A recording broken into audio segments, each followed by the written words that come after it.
Hello! For today's video, ang i-share ko naman sa inyo, ituturo ko itong Hello Money application kung paano mag-open ng new account. Sobrang dali lang din gumawa ng account dito sa Hello Money application.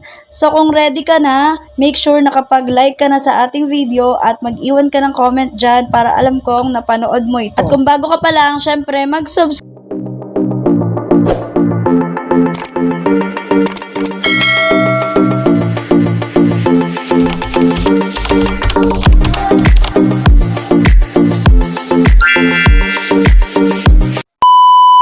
Kumita ng extra income online, i-click mo na ang subscribe button at i-click mo na rin ang notification bell para updated kapag may bago tayong upload.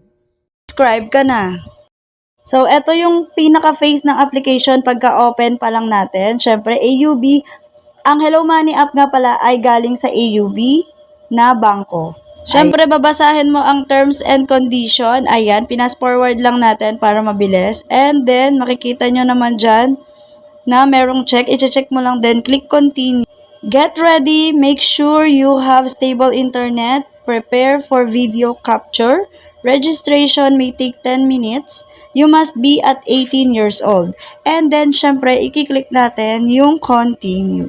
Ayan, so may lalabas dyan, are you a Filipino citizen? So, click mo yung yes. And then, mapupunta na tayo dito sa pinaka, i-allow mo kung pwede ba siya sa sa application mo, yung mga camera, syempre i-allow natin lahat yan, no?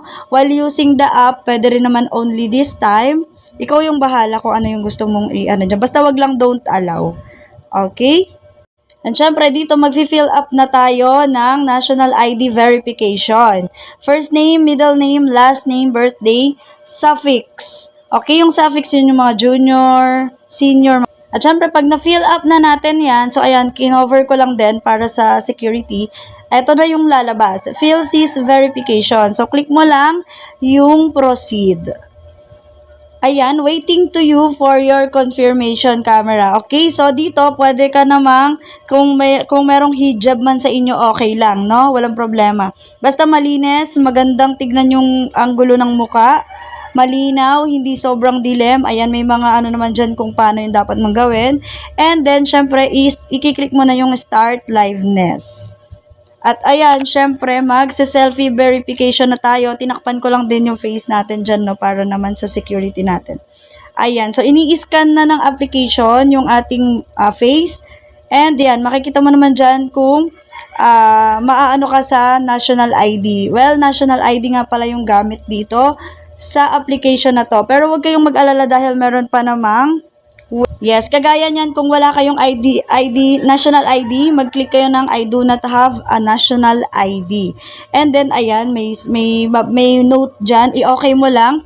Then dito magte-take a photo na tayo ng ating ID. Pumili muna tayo ng available na ID na pwede nating gamitin. So, as you can see, sobrang dami namang available na ID dito. Kaya siguro naman, isa dito ay meron kayo.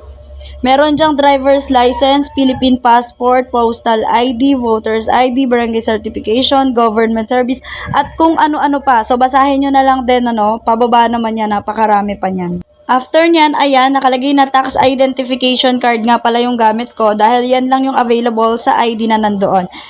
At ito naman, dito naman magpipicture naman tayo ng ating ID. Kung ano po yung nilagay nyo na ID dyan, yan din po yung gagamitin yung ID.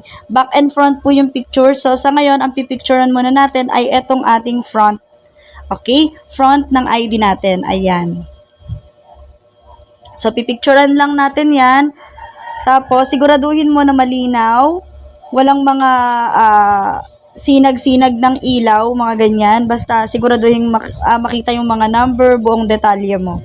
At syempre, yung back naman ng ating ID. Okay? Make sure na malinaw din at talaga namang na-cover lahat. Kitang-kita lahat sa napakalinaw na image, no?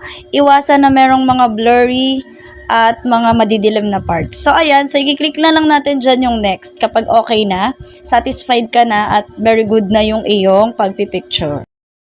Kasunod niyan, hihingaan ka rin pala ng verification code sa yung cellphone number na iniregister mo dito sa application, no? Pati yung Gmail, hihingan din nila ng code. Okay? And then, syempre, hintayin mo lang yung mga code na yon, tas i-place mo lang.